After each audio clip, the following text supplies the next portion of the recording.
Lesson 6.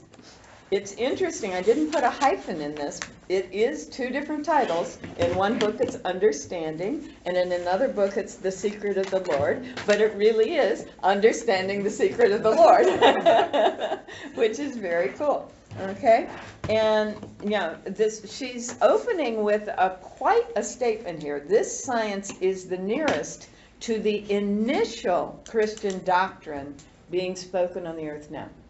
Okay, what we are doing here is as close as you can possibly imagine to what was happening in the early church in Jerusalem and Rome and Corinth and all those other places. Okay, and then, but there are some words yet to be spoken. There is a secret not yet revealed to mankind, even in this science thus far. We can tell this is so because we're not yet doing all the works. Yeah, we're not being able to just transform someone who is in distress into their loving present self. We're not walking up to someone and saying, oh yes, I'm happy to restore whatever in their lives. So we know we haven't got it all yet. Okay, so the next paragraph, we must practice this science, this way of knowing, in order to discover the secret. Okay, this is one of those things that you learn by doing. We must rouse our whole being and, as spirit, declare that we do understand the secret of the Lord concerning all those wonderful things, life, health, strength, etc. So, in the last lesson, the 5th lesson, we learned the law of the word. Through this law, our word carries faith into immediate and irresistible action. Then we go to the next paragraph. Unfortunately, many people keep their faith so hidden that it doesn't work outwardly.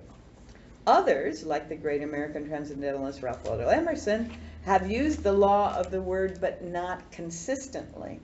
And she gives the example. Emerson spoke of the unreality of evil and of the omnipresence of God, but he also said that the gods overload with disadvantages those whom they would compel to do mighty tasks.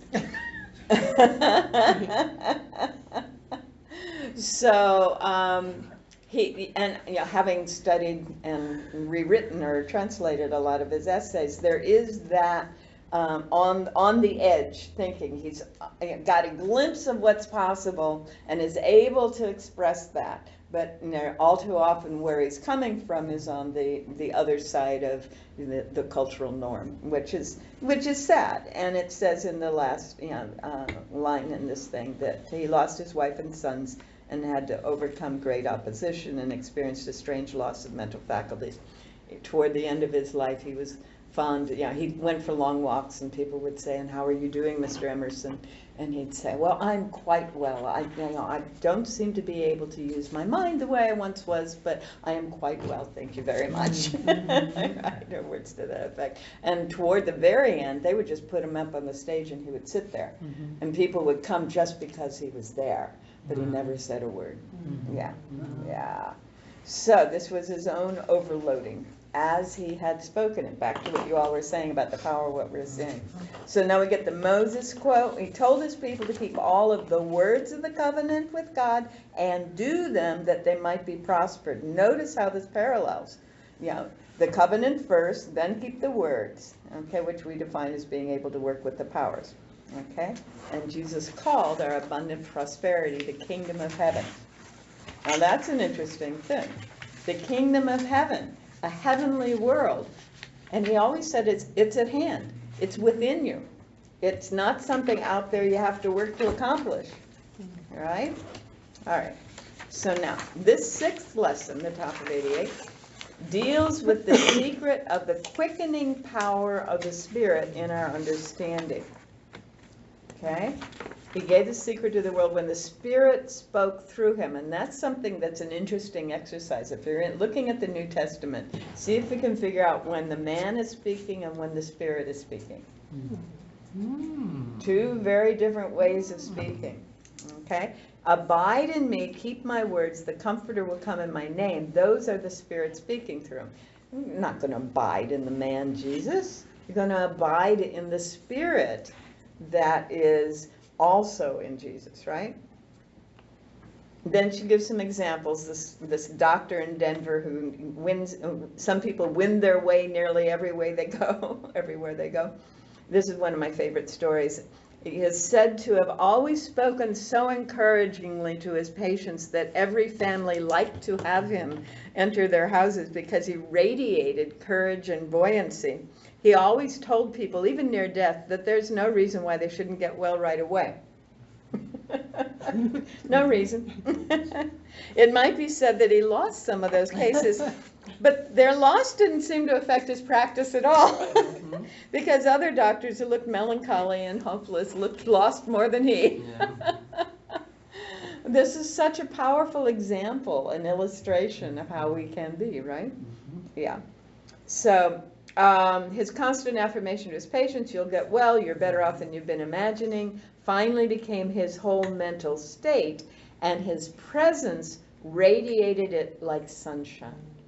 He just was that, right? And she goes on and does some comparison work. And I'm going to skip down to the last paragraph on that page. Some people achieve results even when others insist it's impossible. A man on a desert island kept saying, living water, while his companions were mourning over their thirst. There was no visible water, drinking water, but still he kept saying, living water. Finally, he felt he must dig. And this is very important. You know, you hold the principle and then you feel what is the appropriate action and you take it. The others laughed, but he persisted in spite of their jeers, and he struck a spring of water so powerful they had to pull him out before he drowned. Right? Yes. So if there is life on anything, there is water. The question is where? Where? And so if you know there is, then allow yourself to experience that. She talks about the fishermen who were able to cast their nets on the right side of the boat after a day of no fish answering the call, and and they filled their nets. So what's happening? And this is where we go in the next paragraph in 89 there. There comes a moment when the full power of the words comes surging through us. The power comes through the words. And the power is the kingdom of God. Paul said the kingdom of God is not in word but in power. It's through the use of the right words that the devoted come into their demonstration of power. Now, right words mean the words that are in alignment with the principle we have chosen to covenant with, right? So there's no wrong here.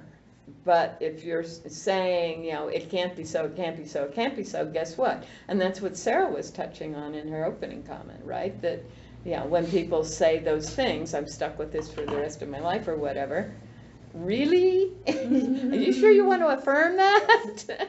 Because that's what they're doing, right? Yeah. So we need to know that's not true. And with Ernest Holmes under our breath, we're going, not true, can't be true, not happening, that's not how it is. Right? Banish. Right, banish, cancel. We've imagined the windshield wipers. Right? Not happening here. All right. So, and she talks about Chatterjee, the great translator of the Bhagavad Gita. The powers of deity are beyond description and enumeration, yet both description and enumeration are needed. That's the last line in that paragraph. So we describe and enumerate the qualities of the kingdom of heaven, the qualities of divinity, the qualities of the perfect world, the qualities of life if it were heavenly, the qualities of community in which everyone is mutually supportive, the qualities of kids who are going to make it. And we describe and enumerate that so that we feel the power coming through the description. Not because anyone out there needs to hear it. But that's why in lesson 4 you do the Lord's Prayer 15 times. You get it to the point where you start feeling the power coming through the words. Okay? That's what chants are about. That's, there are a few descriptions of Tibetan monks putting up buildings on ledges above where they stand. They're standing on the ground and they're building buildings on ledges.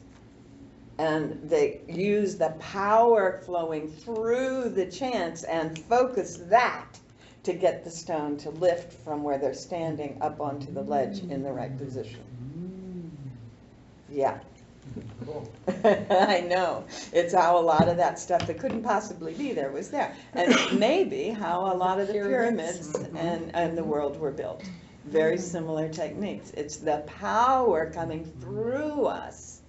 And it's the words that we use to build that up. And remember what you said in lesson 4, there's a way of generating faith, just like generating electricity. Say it over and over again, over and over and over again, until it begins to be, oh yes, I'm beginning to feel that. I can feel the power, I can feel it. Yes, it is so. And that's when the guy dug for water. He could feel, yes. And that surge of power came through and he knew right where to dig, right? Well done. All right, on to the next section, acknowledging the gift. You'll notice a great difference in your power if you say that everything we call good that happens in your life is a demonstration of the presence of the Holy Spirit. Your acknowledgement of the Spirit will affect you mysteriously, altering your apparent relationship to the good. Because your actual relationship has never changed. The good has been fully present, flowing in, through, and around you, always. Now the appearance has changed. As you have allowed the power and the awareness to become yours. And then the appearance shifts, right? Yes. One of the things that I encourage people who have not yet done this work but need to do something in relationships is to, every time they think of someone that they're having issues with, just send them light and love, every time. And a number of you have done that and seen changes. And it's worked whether they know this stuff or not. It begins to be the equivalent of the power working through the words, right? Every time I send, every time I see light and love, I imagine light and love going toward this person, the power of that goodness is beginning to flow through me to them. Yep. And all kinds of wonderful things happen. Wow. Yeah. So she's going to give us an example in the next paragraph, and she's going to refer to it later in another lesson. Kurozumi Saki found himself gifted with miraculous healing power through constant praise of deity for all his blessings. Okay? Yeah, it took several years, but he did it and was cured of consumption in its worst form, TB, by that one practice.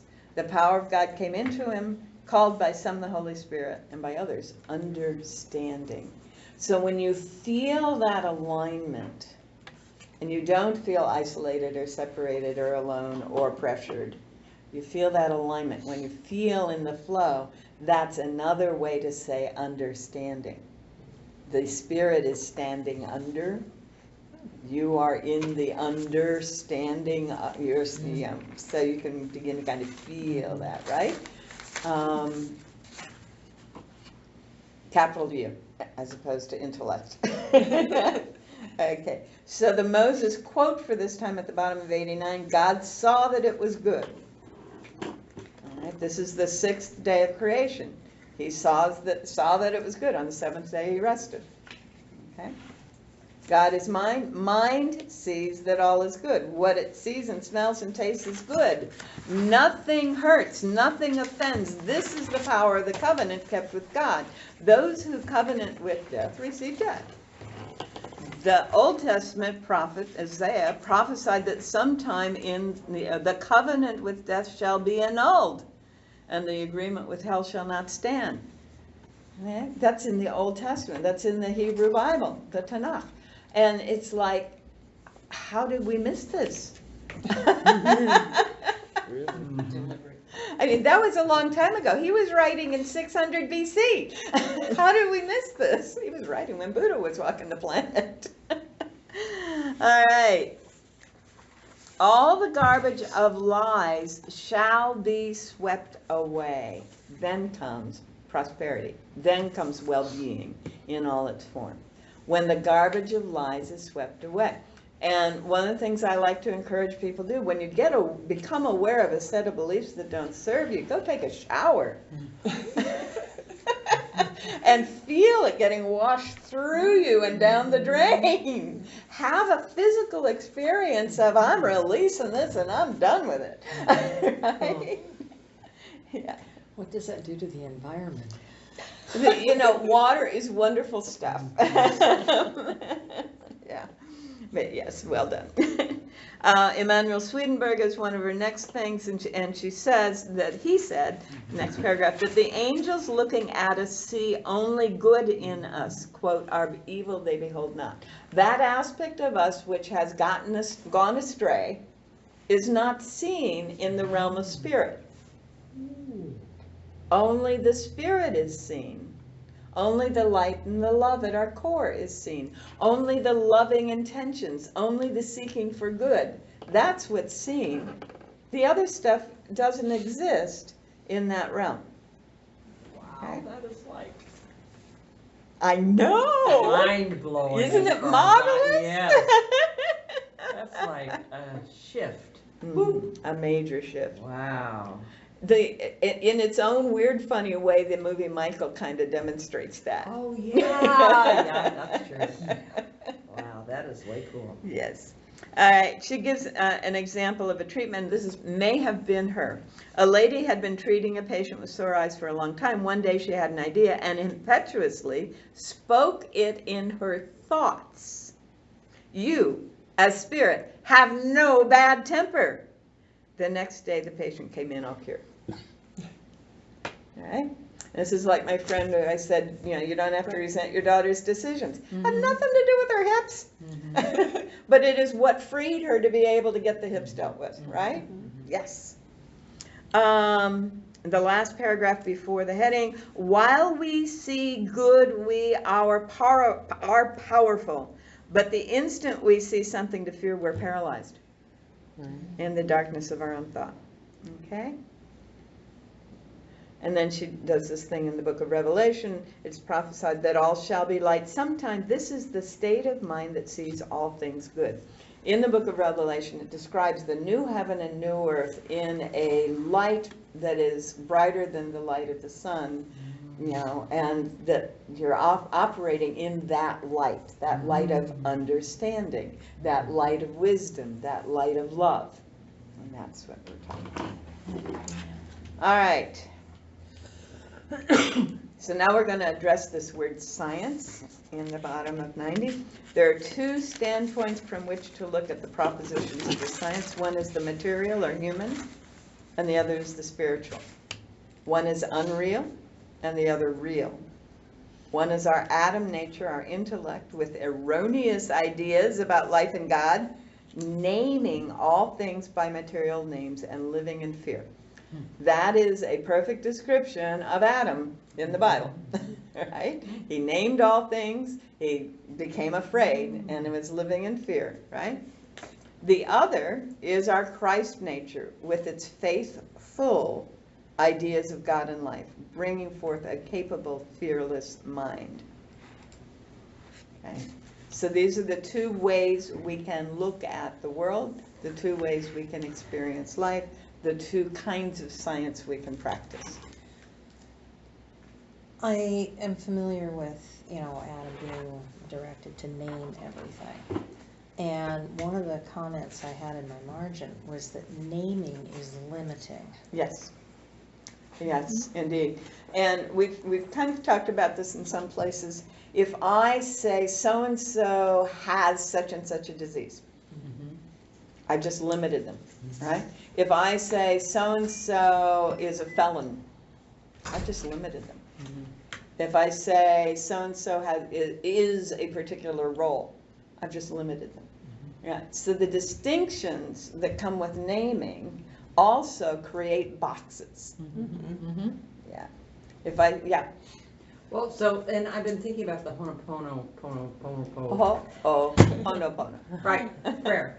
And so to me, it's like, I'm so sorry, please forgive me. To me, that is, I'm so sorry that I accidentally forgot to see Spirit. Nice. It's like, oh, I'm so sorry, please forgive me. I just got caught up in this material world. I didn't see you as Spirit, but I see you now, and I love you, and thank you. That's a very powerful way to look at it, absolutely. The other one is, any hard feelings I've held against you, forgive me.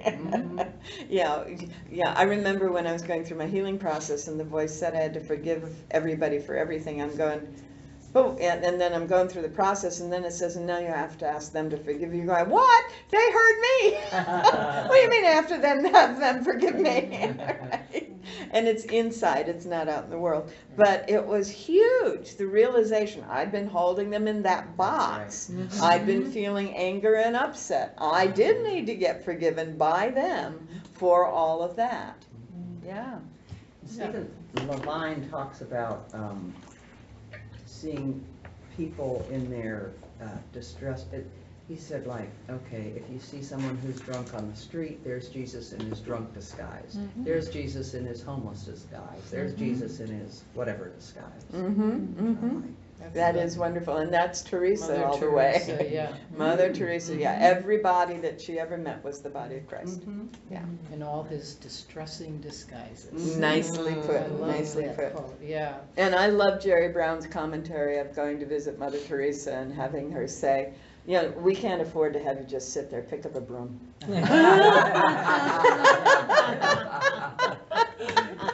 We can talk while you sweep. And you know, with the I'm sorry thing for Ho'oponopono, I use it as, I'm sorry I even created you to mirror this situation for Oh me. my goodness. Yeah. Okay. Because if there's nothing really outside of us, you know, That's in that. Right. way of So I thinking. created this appearance yes, of you. this appearance of you, yes, Mhm, this mhm. appearance of you, Right. or this appearance of this situation. Nice. You know, Excellent. so. I'm ready to let it go Yes. is another. And for me, I stopped using I'm sorry. It was I'm ready to let it go. I'm done with. Are you ready? You know, can we be done with this? That kind of thing. Because I grew up saying I'm sorry an awful lot. Okay. And what it did was the power of words. Am I a sorry being? Yeah, Am I a sorry character? Uh-huh. I don't want to be that. yeah, good point. So I began, and so I've avoided using the formulaic Ho'oponopono for that reason, but I understood the essence of it. Yeah. What was the alternative to I'm sorry? I'm ready to let it go, are you? You know, I can release this, I can be done with this, we can be done with this. It's, you know, it isn't real anymore, you know, any number of ways to say, yeah, and I will do apologies. I'll say, oh, my apologies, that shouldn't have happened that way. And I will do sympathy. Oh, you have my sympathy. Those are two ways we've said I'm sorry in the past. Okay? So it became a shorthand that doesn't serve us. John Waterhouse has written a book called The Sorry Syndrome. And it's not a very big book. It's about just slightly larger than that one. And it is a really good picture of how we have gotten into the situation we are in the culture of everybody says sorry about that. Right. Sorry about that. And there's not 1 ounce of true meaning in it. It's just empty phrases. Yeah, or my bad, Yeah. my bad. My bad. And and the book is very quick to read, but it's very good. And he offers some exercises on how to get around it, how to get over using it. Right. So, you know, we were taught we had to say we were sorry if we did something, but we weren't taught how to mean it. We had to say it, but we weren't taught how to mean it. Or how not to repeat it. Yeah, how not to repeat the same thing we just did that we just had to say we were sorry for, right? Yeah, I don't mind saying it, and I do feel it. I mean, I feel it from my heart. Yeah, When I say it, I you're, really do. you're apologizing from your heart, yes. But it's not normal in our culture Oh, to okay. feel that. Yeah, you're pretty special. All right. So, if we look at the top of 91, since there is in truth no matter, there can be no science of matter. And whoever seeks cause or cure in the study of matter must therefore be forever baffled. Yeah. Now, I've been following the science of nuclear physics, atomic physics, quantum mechanics since I was 7. Because I grew up in that world. I walked past the University of Chicago West stands every day, right? And they just find more questions. Yeah, our whole life long, they keep finding another set of questions that need to be explained in order to explain what they've got so far. You know, now we've got, yeah, such and such and such and such explained, but that opened up this whole set of questions. And that's what she's saying here. When you try to do something in the realm of matter, try to understand it in the realm of matter, you can't, because understanding is a spiritual process. You can't learn it, right? Marvelous. Can we back up to the last sentence on the on page 90? Mm-hmm. The term unexpressed faith. Mm-hmm. Okay, so let's look at the situation that I'm living in, right? Apparently, I had an unexpressed faith that this situation was not going to be ideal. Okay. And I had to discover that by having it become not ideal. And that would have been unexpressed faith in matter. Exactly. Okay. Right. If I had been absolutely in the space of the universe is giving me the perfect setup for me to have full, and my whole list of goods, right? Then, and I'd been in that without any conflicting idea, I would have got that. But clearly I had a conflicting idea. Okay. Yeah. Thank you. Yeah. So we all have unexpressed faith, which I'm calling the conflicting idea when it's mixed results, right? And sometimes it's a positive unexpressed faith. Someone's going along grumble, grumble, grumble, and they discover they've got this wonderful situation. That's their positive unexpressed faith that's unfolding, right? And many of us have those folks in our families. So only in the science of substance, capital S, which is the same as spirit, can cause and cure be found in the middle of that top paragraph on 91. Only in the science of substance can cause and cure be found. Therefore, all sciences must be one science. The science of life must be the science of substance, must be the science of soul. So if I'm going to understand, with a capital U, anything, it has to be in this realm, the realm of spirit, substance, soul, and life. Yes. Exciting. Yes. And like all sciences, this one must be studied for itself. A mathematician who studies mathematics to get an appointment in university will not be a successful mathematician. Right? So if I'm doing this to get rich, forget it. Yeah. However, the process of doing it undoes the blocks to my prosperity.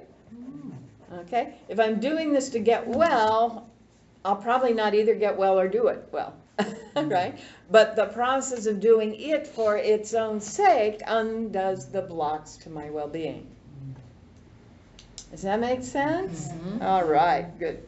We need to trace our logic, next paragraph, to its deepest practical outcome, finding in thoughts and words the springs of truth beneath them until those truths are externalized. Okay, so this is that exercise of going over the principles and reasoning them out. Going over your negations and reasoning them out. Going over your affirmations and reasoning them out as part of your practice, right? So for those of you who don't feel like you have time to actually do a practice, spend just a couple minutes in the morning and write out your goods. Just write 5 or 6 goods. Yeah, and my omnipresent good is, my good, which is omnipresent, which is always present here and now is. Just do that for 5 minutes while you're drinking your tea or whatever. You know, if that's the most you get done in the morning, that's going to make a difference, right? And if the most you can get done in the evening is, oh, thank you for this, and this today. That was wonderful. Oh, thank you for this comfy bed. Oh, I'm so glad to be in it. You know, whatever it is, if you can be in that state of gratitude in the evening, then that will make a huge difference. So, ideally, yes, 20 minutes, morning and the afternoon. That'd be great, morning and afternoon. But I understand that sometimes the intellect and the world around us would like to convince us that we don't have time for that. And so it just stop for 5 minutes somewhere and listen to your goods. Doesn't she talk about spending an hour Yes. every morning? Yes. Not just 20 minutes? Yeah, I'm only asking for 20. But she says, yes, ideally we would spend an hour in the morning with each of these practices, and another hour at the noontime with each of these practices. But I knew if I could get 20 minutes out of everyone, it'd be transforming. And a tall order in our culture. All right. There is a nice line in the next paragraph. As far back as the earliest teachings of the Buddha, we're taught that it is our part in life to stand aside and let the spirit within work for us. Buddha taught that, not just Jesus. Krishna teaches that in the Bhagavad Gita. It is fundamental in the traditions. Okay?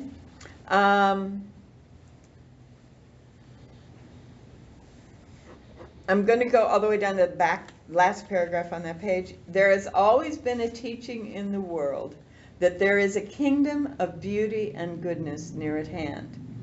And now and then, in the wilderness spots of the earth, sights and sounds are experienced that prove that the less our mind, with its earthly descriptions of life and love, touches anybody or anything, the more we may see of heavenly things. How to experience this place, this kingdom consistently has been the mystery.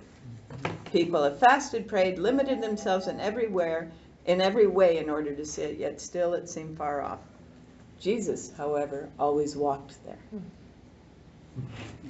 He always walked there. He knew that here in our midst abides the glory of God. This is the next paragraph. This is the new way of thinking that now comes with this science. It opens our eyes to see things as they are, so that right where we are now, we may work miracles. Okay? If we see things as they truly are, if we see the heavenly form of whatever the situation is that is at hand. So, I'm going to go back to what you were sharing earlier about these two people. And so you get to see through them the image that you wanted them to hold for themselves. And I'm sure you did. Them being active and healthy for years to come. Right? A friend of mine has been through huge health challenges for a while and has finally gotten out the other side, and in the process recently has discovered that the eating pattern was contributing to them. And now that the huge problems are over, all the little symptoms become obvious, right? The runny nose after eating this, the bit of a headache after eating that, the little thing in the throat after eating this other thing. So slowly but steadily, these things are being eliminated from the diet. So a diet that was the classic American adolescent diet, Subway sandwiches and chips and that sort of thing, hamburgers whenever possible, no sodas. Understood about sodas. So anyway, this diet is disappeared, and now there is protein and salads and seeds and nuts, and that's basically the only foods that feel good, and the body is being transformed. And it was very interesting because someone that we haven't seen for 2 or 3 years, at least 3 years, called up the other day and said, "Hey, I haven't seen you for a while. Can I come by and visit?" She's been doing the old way of being. Right? And she's now almost 300 pounds and is looking like 15 years older than she did 3 years ago. And this other person is looking like 10 years younger than she did then, and just total, It was so beautiful to see the transformation and to see how much a shift can happen. Yeah. So just allowing step by step, not disciplining, just, that didn't work. Okay, now let's try this. Right? Being sensitive and going with it. All right, so I'm going to go into on 93, the middle of the page. Focusing on principle enables us to quickly distinguish what will manifest as good from what won't. And if I pick up right before, a couple paragraphs above, just to make the point I just made, bring it home, It's never too late to begin handling one's thoughts, even if you're 70 or 80 years of age, as the world counts it. All right. You'll need a systematic pattern of reasoning which has power to enliven you to a higher, bright, and clear understanding of principle. And then if we drop down to focusing on principle. I love that. You know, if I'm focused on good is the only presence, then what I'm going to choose is going to be good, right? And it's what I'm going to see, it's what I'm going to feel, it's what I'm going to touch, right? If I'm focused on the principle that my well-being and, you know, whether it's financial or relationship or body or all of the above, is always fully present, I'm going to act in alignment with that, aren't I? If I'm focused on it. And this is what Shema Yisrael means. If I'm focused on divinity as the supplier and source of everything that I am, and I'll talk more about that on Sunday, then all these other things come into place. All right, now at the bottom of that page, whatever we look toward, we become identified with. What are you looking toward? Suddenly I went away and I needed to know what time it was. And then I realized I didn't have my phone. I just went, blah, blah, blah, blah. Whatever we look toward, we become identified with. Totally. It was so cool, because as I said that, she's doing this. Do you need anything else manifested? Thank you, you're marvelous about that. Okay. Gaze often Godward and you will understand principle. Gaze often toward our Mother Father's source and all thoughts shall be like morning music. Lift up the inward vision frequently toward that country from which health and supply derive and experience immediate comprehension of truth. For understanding is a wellspring of life. So this is getting back to that, you know, steadfastly focusing, all right? It becomes my experience, but it becomes myself also, which brings us to page 94. I am. By the study of spirit, we become acquainted with spirit and realize that the men and women on the streets of restlessness are spirit. And that's what you were saying a moment ago. Yes. They are in truth walking secrets of the splendor of God. Isn't that gorgeous? Yep. We realize that the trees are in reality spirit, whispering great secrets of how to be happy and free. And that's becoming part of our culture. Yeah. Isn't that beautiful? I'm just so happy. We know that all that is real is mind, thinking thoughts that demonstrate goodness and well-being. Yes. So, by the study of spirit, we become acquainted with spirit and realize its presence in and through and as everyone. All right. Such true thought demonstrates intelligence, and somebody is always wiser when we think a true thought. There's that morphogenetic field. Whenever we are focused on truth, somebody that is resonating with us in some way, maybe they're wearing the same color, maybe they have the same genetic structure, whatever it is, they're resonating with us in some way, and they are wiser because we have had this thought. We may never meet them. I love how that works. Yeah, it's wonderful. Every step we take, every action we take makes it easier for someone else to do that in whatever direction we move. There was a marquee on a Baptist church when I was just married, and it stuck. You may be the only Bible some people read. Yeah. I think that's, for me, that's what this is saying. And as you are it, whether they encounter you physically or not, they are affected by it. Yeah, that field is very powerful. Okay. Yes. True thought demonstrates in peace. Somebody is at peace when we think truth. Yeah, so when Larry encountered this woman who was struggling, he thought a true thought. Mhm. And she is more at peace as a result. Mhm. And not only did you think it, you said it out loud. Mhm. Brave man. Okay. Clearly, the power of God is experienced only by means of a true premise, with its irresistible consequences. All right? So the power of divinity is going to go through our words of truth. There's always going to be power through words. The divine power is through words that are in alignment with that divinity, right? So we say, quote, God is all, unquote. God is all.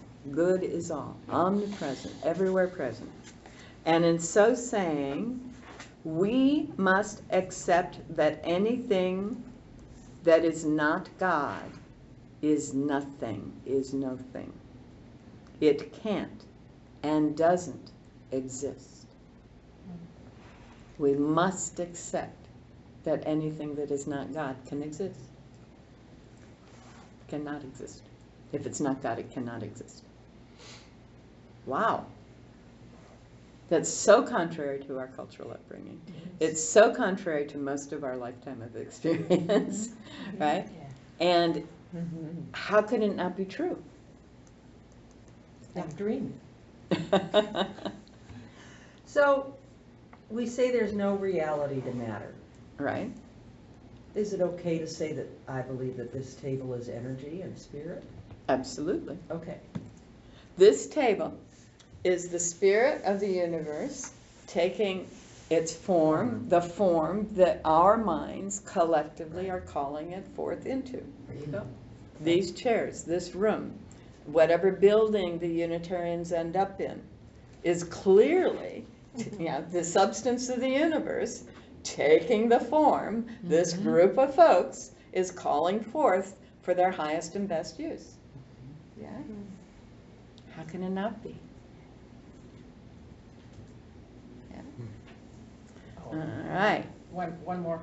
Yes. Okay, so there we are, we called it into form, but it doesn't exist. That's right. It's Does just, not exist. it's spiritual substance taking a form for the moment Right. to fulfill the momentary needs.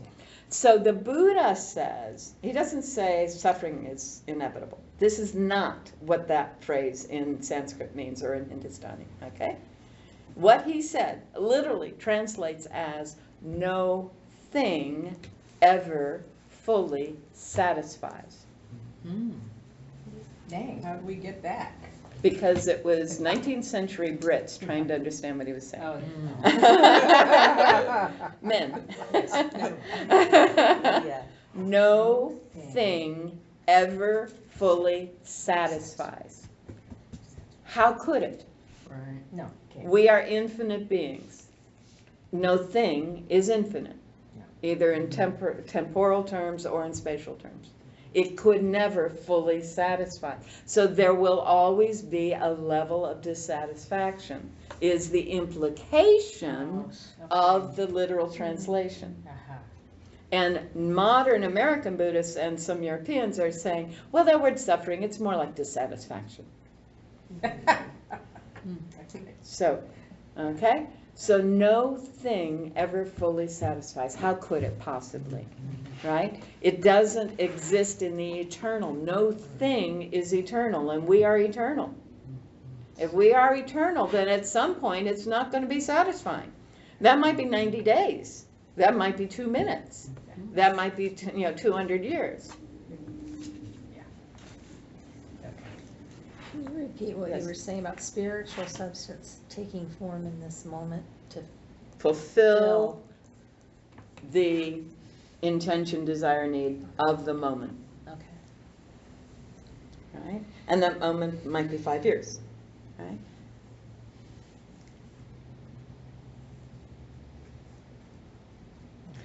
Now, can you see how a physical body is a thing? Mhm. And how could it possibly ever fully satisfy? Of course we're going to drop it and move on. Or it will become something other than the physical body. That's what ascension is. It becomes its eternal form instead of its temporary, temporal, material form. Yeah. Cool.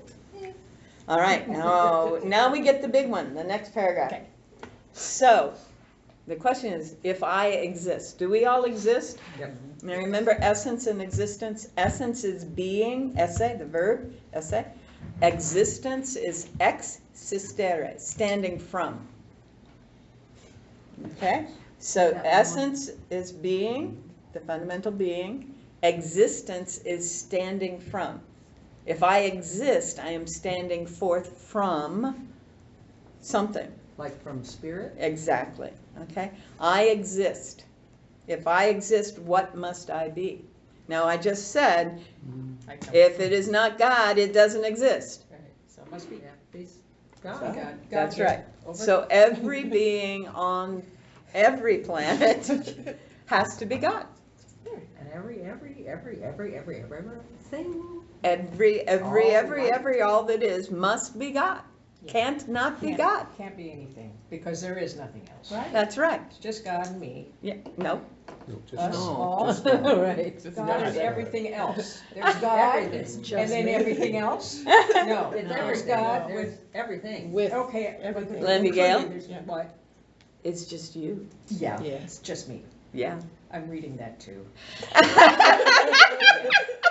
I mean, that is what the Course says, is That's it what not? the Course says, that's what Disappearance of the Universe says. Yes. Yeah, it's just, that's just God, okay. So what I would imagine, okay, so if we could imagine a universe without any form, no planets, no stars, no tables, no chairs, no spaceships, right? Yeah. It's all God. Yeah. There is no form, no separation of anyone from that. And yet there is somehow a sense of, oh, wow, I remember you, right? So there is some way in which there is a sense of aspects of divinity that are somehow identifiable within this formlessness. And that's what we each are. Aspects of that divinity and that formlessness. And that is what we call home, with the capital H. That state of being.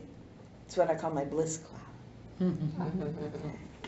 When I'm in that state of being, I'm in my bliss cloud. And I get to feel different aspects that I resonate. I only get the ones I resonate with. The ones who think and act like I've been thinking and acting. Yeah? Yeah. It's very cool. I don't know. There is no form. It's just kind of like billows in a cloud. It's very cool. And that's what home is. Now, along the way, there is improvement of this realm, this set of dimensions, and then there's a set of dimensions where the moment we think something, it emerges. Now, did I share the Sakura story about the tree in this group? Okay, good. So Sakura, Jasu Vasudev, he's a guy in India, wonderful guy, big white hair, big white beard, gorgeous, gorgeous clothes. He's a powerful, powerful businessman who went and sat on a mountain one day and had an awakening to, oh my goodness, I'm really a reincarnated priest and I'm supposed to be doing some things. So he started doing that. And so he speaks economics, and he speaks environmental, and he speaks education, and he speaks the wisdom of the Vedas. And it's very cool. I love listening to this man talk. So he tells this story. And the story is, he says, this is an ancient story that the yogis teach, he says. This man goes for a long walk. And he's walking and he's walking and he's beginning to feel a little bit tired, and he sees a tree. Well, he's walked into paradise. He's managed to go for a walk and walked into paradise. So he gets there and he sees this beautiful tree and he goes, oh yeah, I'm going to rest. I'm just going to lean back on that tree in my comfy grass and I'm going to rest. And he kind of dozes off and it feels really good and he's all rested and he realizes, oh wow, it's been a while since I ate. Hey, you know, and then he starts thinking of really wonderful foods, and they show up right in front of him. They show up right in front of him, and oh my goodness, and so he feasts, and that's wonderful, and he goes, That was nice. And then he thought, oh, wow, well, I haven't had anything to drink. And then, the various things that he likes to drink start showing up. And he's, enjoys that. And he's sitting back and he's going, now, how did that happen? Oh, dear. There must be ghosts around here because they just materialized. There must be invisible spirits around here. And of course, guess what? They're not so invisible. Oh, and they're gonna, and because in his tradition, ghosts are not a good thing, ghosts start tickling and prodding and torturing him because that's what he thinks they're gonna do, and they do. And oh, this is awful, I'm gonna die! And he's dead. Oops. Now Sadhguru says this is how it works. There's a name for that tree. I think it's a kalpa tree. He says, don't go looking in the forest. He says there's not much forest anyway. Ow. But he says it's not out there. He says it's right here. It is who you are. Wow. Right? When we are in that state of recognizing that the material is just a thought form, right? That's the state that happens after we leave our bodies. Everything is a thought form. And some people live the same old thought form over and over again. If you've read Education of Oversoul 7, you'll understand this, and I strongly recommend it. Okay, you just live this. And in the 10th Insight also, where he's talking about soul groups, he talks about this guy who's gone through the same sequence over and over again. And the movie Groundhog Day. There's that one, but this is High Spirits. This is with Peter O'Toole is running a hotel in Scotland, and there's this one room where the same thing is happening over and over again, and a guy gets fascinated and he gets in the middle of it and he stops it. That's amazing. Anyway, so a lot of people in that dream state that follows being in the body just do that over and over again until someone whose interest in these beings is greater than the power of their doing it over and over again begins to break down that process. This is what prayers for the dead is about. It's the only thing a prayer for the dead can do, is if your person is stuck in a cycle, your love, your light, your wishing the best for them helps break them through it. And in 10th Insight, it explains that process beautifully, and it sort of shows it in Oversoul 7.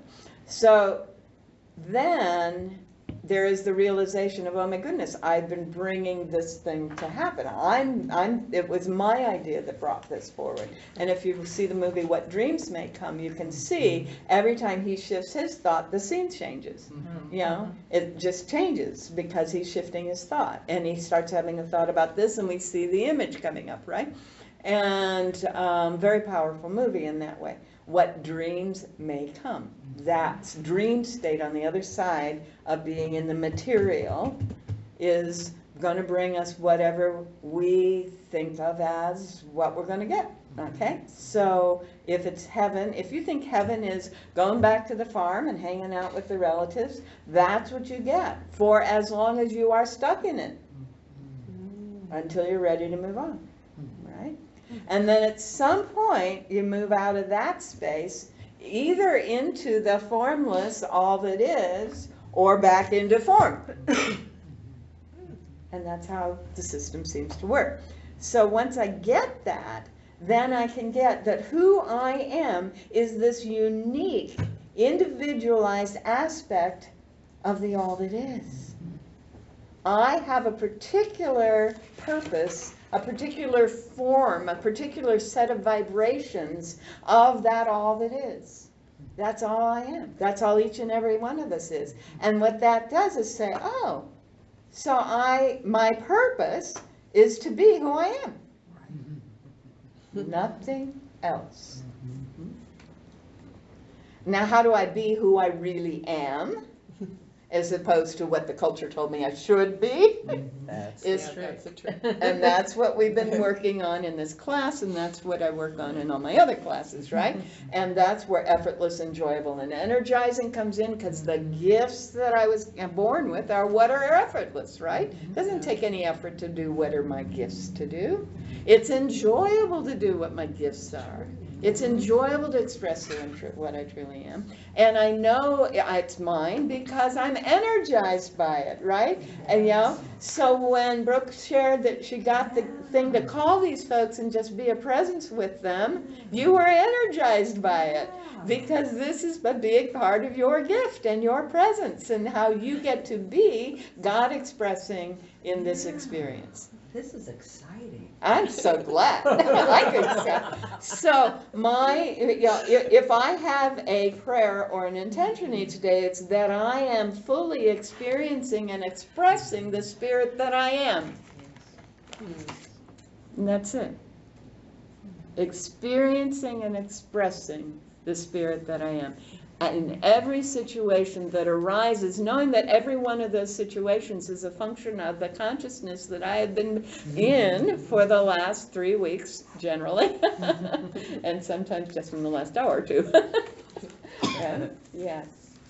You could certainly see, I could see in my own life, how trying to be somebody other than who I am causes illness. It causes all kinds of upsets in the body because, first of all, the adrenals get messed up because you're trying to operate in a stress mode that, and then the adrenals mess up everybody else, right? Yeah. Right. And so, for me, I found that to be the full expression and experience of the spirit that I am, giving myself a lot of time with spirit, feeling spirit, is really important. And so when I was a week or so going, I haven't had enough time alone, what I really was saying is I've been so interacting with other folks, I wasn't being in that feeling of the understanding of the presence in and through and as me. Yeah. I think you just had an awareness. Well, it's something, a metaphor, an analogy of how I've thought about this is that when we're interacting with other people, we're like a wet sponge and we're being squeezed and we're giving out that living water. But if we don't get to the source and re-wet the sponge. Right. So what I say is my pitcher has to be filled to continue to pour out into your glass, right? So my time alone is my pitcher filling time. My walks in the woods, floating on the water.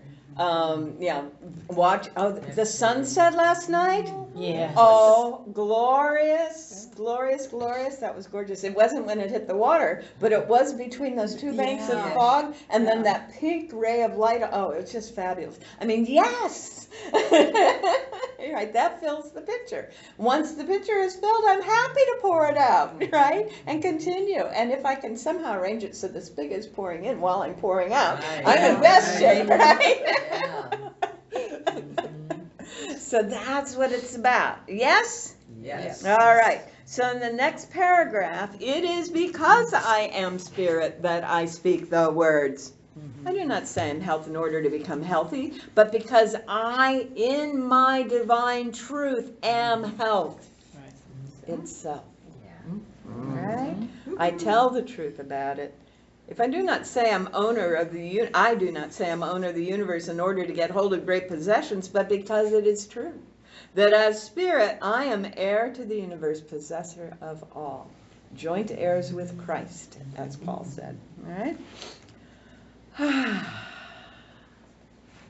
As spirit, everything that I've called my good is what I am. So when when we do lesson 1, now we need to do it a little differently, and some of you have already picked up on that. I'm not seeking anything anymore. I am being. The good I was seeking, I am being, right? The good I have been seeking, the good that the people around me have been seeking, is the omnipresence, all right? Or you can just skip to the language of lesson 2, steadfastly focusing on the good that is present in, through, and as me. I experience full whatever. I experience peace in the world. I experience harmony among the people in my community. I experience mutually supportive relationships. I experience whatever your good is by steadfastly focusing on the presence in and through and as me. Yes. I have to leave. Ah. But I'll be back next week. Okay, one more sentence. One more sentence. Oh, We do not take the premise that there are any sick to cure or sinners to reform. the premise that there any sick. To cure or sinners to reform. There is no one out there who needs to be fixed. Boy, that's for sure. Yeah. We do not think our brother needs to be cured of swearing or stealing or smoking. Remember, that's the putting in the container by labeling and by naming, right? Right. We say he is free to do as he pleases, which takes the burden of our heavy supposition, the container we put him in, off of him. And he feels free to cease such activities. And this is straight out of Course in Miracles. Right, right. If I speak it, then I make it real for me. Exactly. And So for if I him. speak it about you, then I'm making it real for me, and then I'll see it in you? Right, that's all you can see in Yeah. me, right. And the minute I see the freedom to let, that you are spirit being freely expressing, and remember what I say as a matriarch, as a mother of, grown children, my job is to know they are being fulfilled on their path in perfect health and happiness. Yeah. That's all I need to do. Yeah.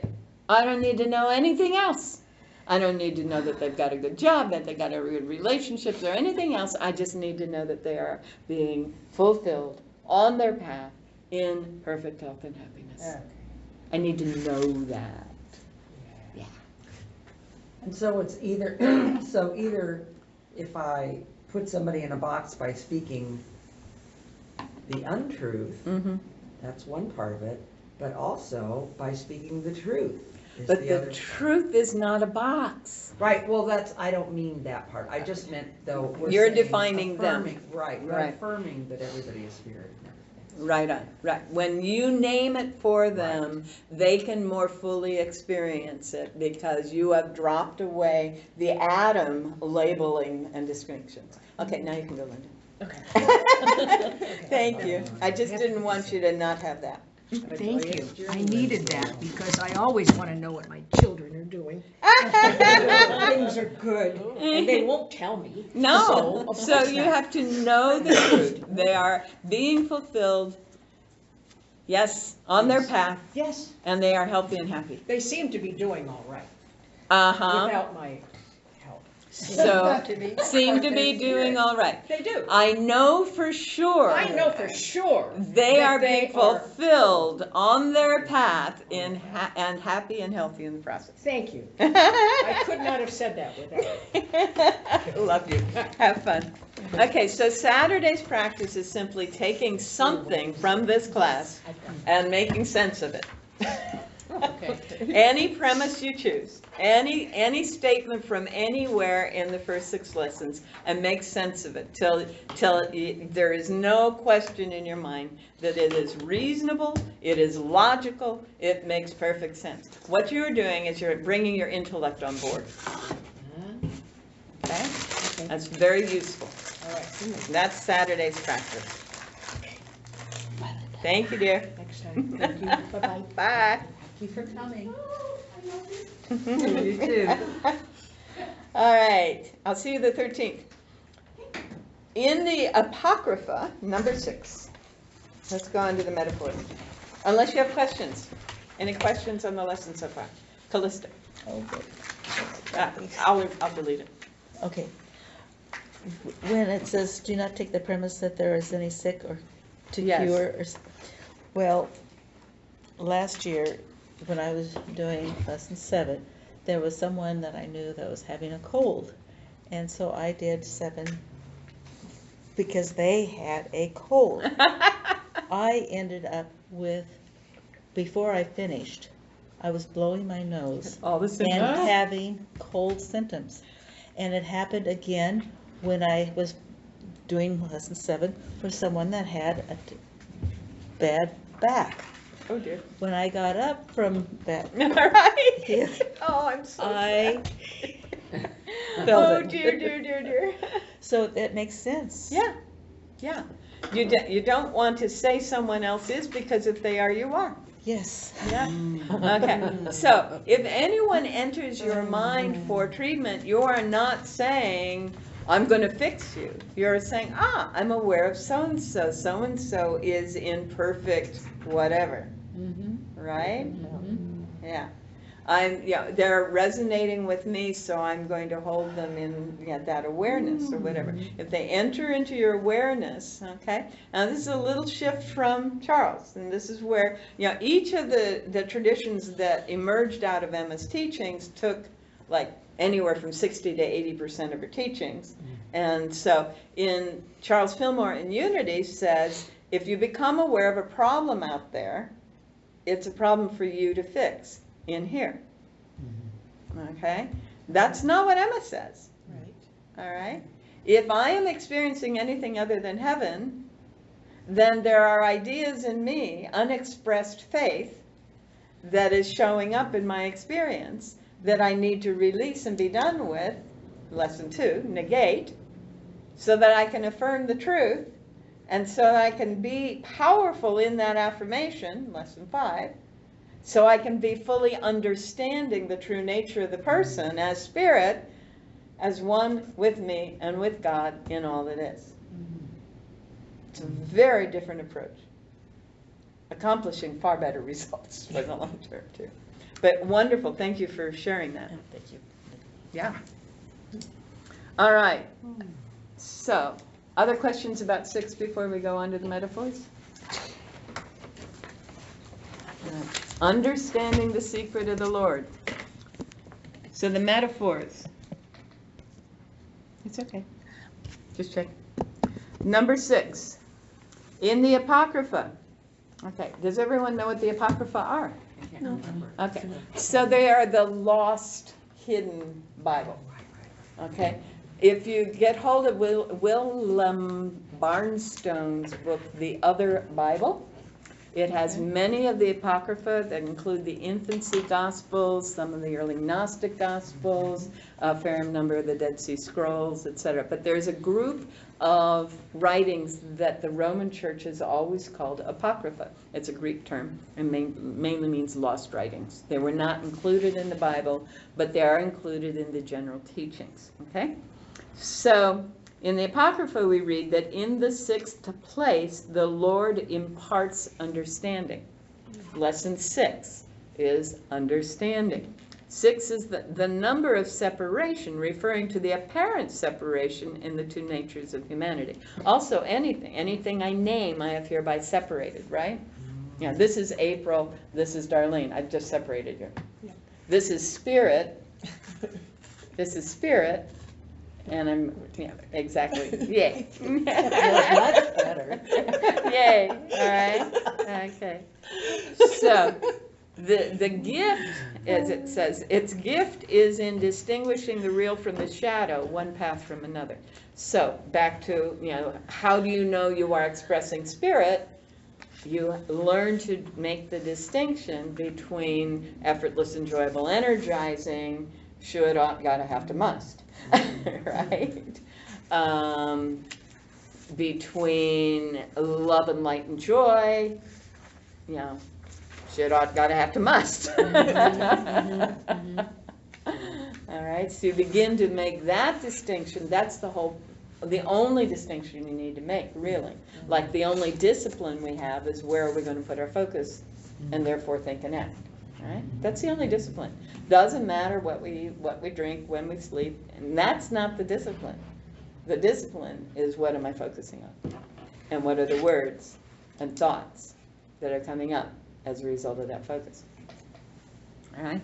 6 in the last sentence of that. 6 is also the number of complete manifestation, standing for laborless success.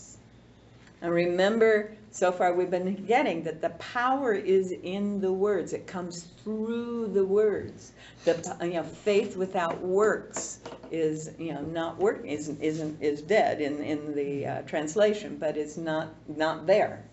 Okay, so the power is working for us. Spirit does the work. All right. In lesson 4, we covenanted with Spirit. I don't have to do anything to maintain my health. Spirit maintains my health.